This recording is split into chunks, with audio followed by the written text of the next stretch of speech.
پر پرې هم ویل کېدی شي. کمنټ له به موږ یو کس راجوړو او هغه لپاره موږ یو نعت ووایو. السلام علیکم ورحمت الله وبرکاتو.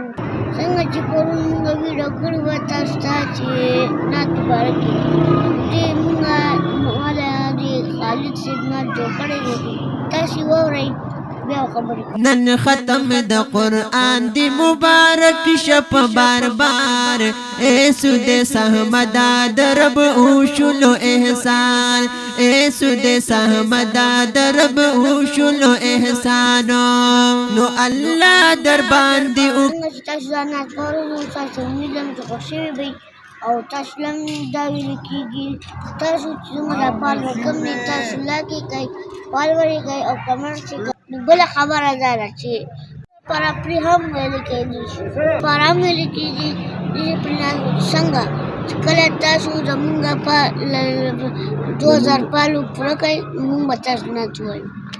درد سټوډیو له او تورکان به راشئ او تاسو نعت خواهش اچوئ خپل نعت ویلی شئ. والسلام.